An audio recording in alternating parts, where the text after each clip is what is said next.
Hi everybody, we're coming to you from Anne's living room on a Sunday afternoon because we've not got an awful lot to do. So we've been making some scrub bags for the NHS and we thought it'd be a really good idea to do a tutorial to show you all the really easy way of making scrub bags. So before you start, you've got some scrub bags, haven't you? Can you show us what you've made? Excuse my sense of humour with this fabric, my inebriated cats. Okay, so these are the bags that NHS nurses and other staff are using to stick the scrubs in because they can wash them at 60 degrees, can't they? Stick the scrubs straight in the bag when they take them off, pull the cord, carry it home. When you get there, just pull it open, put the whole thing in the washing machine. And then you don't have to touch the Scrubs and all, scrubs. you don't touch the scrubs, and your bag gets washed ready for next day. It's a really good idea. The reason that my mum is making these is because she's got a friend who is an A&E nurse, and she's one of the ladies that she's making them for, amongst other people they're getting donated to. So I just want to come around real quick and just zoom in on one of these fabrics, because this is one of the fabrics that you sell for it, isn't it? And you're doing a deal for people on these, aren't you? This particular one is one of the ones we normally charge £2.50 a metre. We're doing them for £2 if that's what you're doing with them. So if you're making scrub bags, this one will be £2 a metre to you. And it's a very easy fabric to use because it's 45 inches wide. And all I've done is folded it in half. Okay, so can you show us how you make these scrub bags, please? Okay. First thing you need before you start, if you're me, is a cup of coffee. Putting that aside, you then need 60 centimetres of fabric. Fold it in half so the two selvage edges are together. Now this is a method I would use if I've only got a straight stitch machine, or if I've got an overlocker but it's not to hand, or like I'm doing at the moment, I've got a sewing machine which does a zigzag stitch but it's ever so slow on zigzag, and I'm in a hurry to run these through quickly. Okay, can I come round? Yep. Can I come round, because we want to show everybody exactly what you're doing. Okay, so what I've just I'm done, peer over your shoulder. rightio, what I've just done, edges together, folded it over again, bit like a French seam, Okay, so it's a double fold. put it underneath there, quick reverse,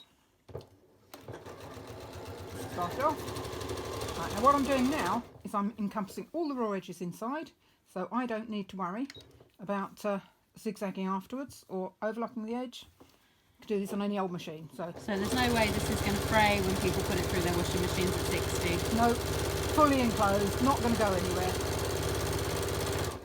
Now, do you want to bore everybody while I sew to the end, or do you want to talk amongst yourselves and cut back to this in a minute? We'll cut back. Shall we cut back when she sews to the end? I'll sew to the end and then I'm going to do the other side. As I get near the end, quick reverse just to seal it off the edge and take it off the machine. Go to the other side and do the same thing again. And repeat the process on the other side. I started each time at the top, at the selvaged edge, so that if I haven't folded it quite straight, it doesn't matter, because it'll just even itself out at the bottom as long as the top stays straight. That's all that matters. really clever. So fold it over, pop it under. And then we sew to the end again. Start at the beginning, again. Okay, that's done. Now I'm going to do the bit for the drawstring at the top. So I'm going to fold it over. So is that the selvaged edge you're using at the top? That's the selvaged edge, so I only need to turn it once because it's not going to fray. If anybody doesn't know what a selvaged edge is, it's the edge of the fabric that's finished off. Oh, so it's like heat sealed at the edge of the fabric, No, isn't it? it's the way it's woven. Oh, is it? Can I zoom in? Let's zoom in. Go on, go for it. Oh, I see what you mean. You can recognise it by the little pin marks. That's where it comes off the machine. We're getting all the dust on your machine in this video. Let's zoom back out and let you carry on. Okay, so fold over, decent size, because you want the drawstring to slide nice and easily. You don't want it staying closed in the washing machine. I'm going to anchor that. This is where I use my trusty pin cushion. You might recognise it as a magnetic tool box.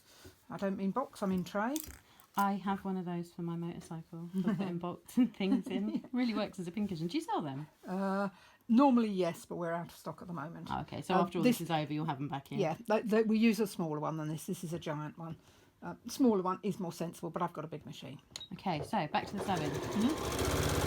A little start, backwards to start, going all the way round. So I'm just going to zoom in here so people can see the distance that you're sewing. Okay. Just folding the seam flat so it'll go over it. Actually, it's not heavy enough fabric. I don't really need that on there.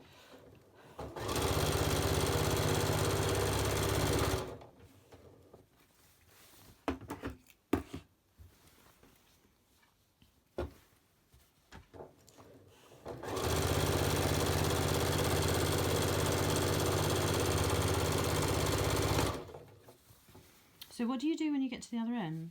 I stop about an inch short of where I started. Okay. I'm coming back round to it very soon so I can show you. So you've folded the other seam inside as well again now. As I go past, I just tuck the seam in. Just fold it neatly so that it won't catch when I try and thread it. And don't forget, everybody, to push that bit out the way. The number of times I've sewn the underneath in.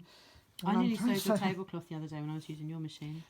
I didn't tell you about that, sorry. I'm pleased to hear it. I'm pleased you didn't.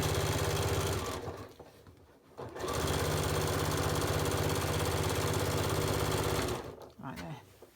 Here's where I started. Can you pop your finger on where you started? Okay. I'll just put my finger in. I do that so I feel it.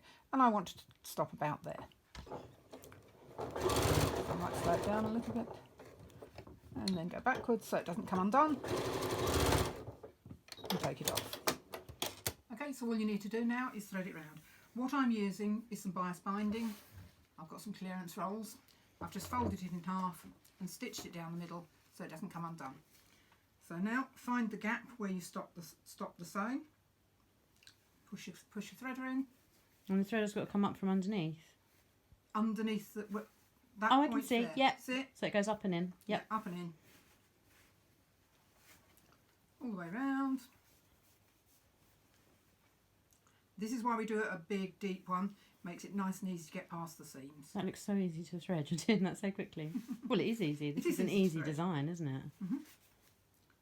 Right, just make sure I pull the right one, not pull the other end out. It's that one. Tie a knot in the ends. Leave a bit on the end so that it always hangs out, so it's easy for the person who's using to find the end. That's a good That's idea. why I've used a slightly longer piece than I needed. And that's it. Done. One last thing. Oh, one last thing. Right side, outside, because we sewed everything on the inside of the fabric. And Turn it the right way out. Picture, and you don't see the seams on the inside. That's it. That's fabulous. Yes, that's right way out. Yeah, that's fabulous. Right. What I do is I save them up till I've got enough for a machine load, and then I put them in the machine at 60 degrees, already put together. That way you don't have to worry about any fraying of your fabric, preparing it in advance. That's a really good idea. And then it's pre-done, pre-washed and ready to deliver to somebody that will use it to put their scrubs in. So thank you for that. That is absolutely fantastic. And that is how you make a really easy scrub bag that can be washed at 60 degrees. And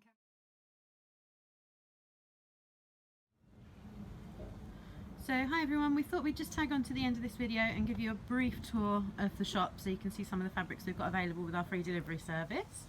So let me just step inside.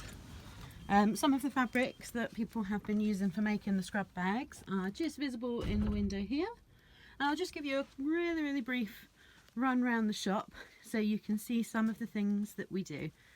There she is, say hello.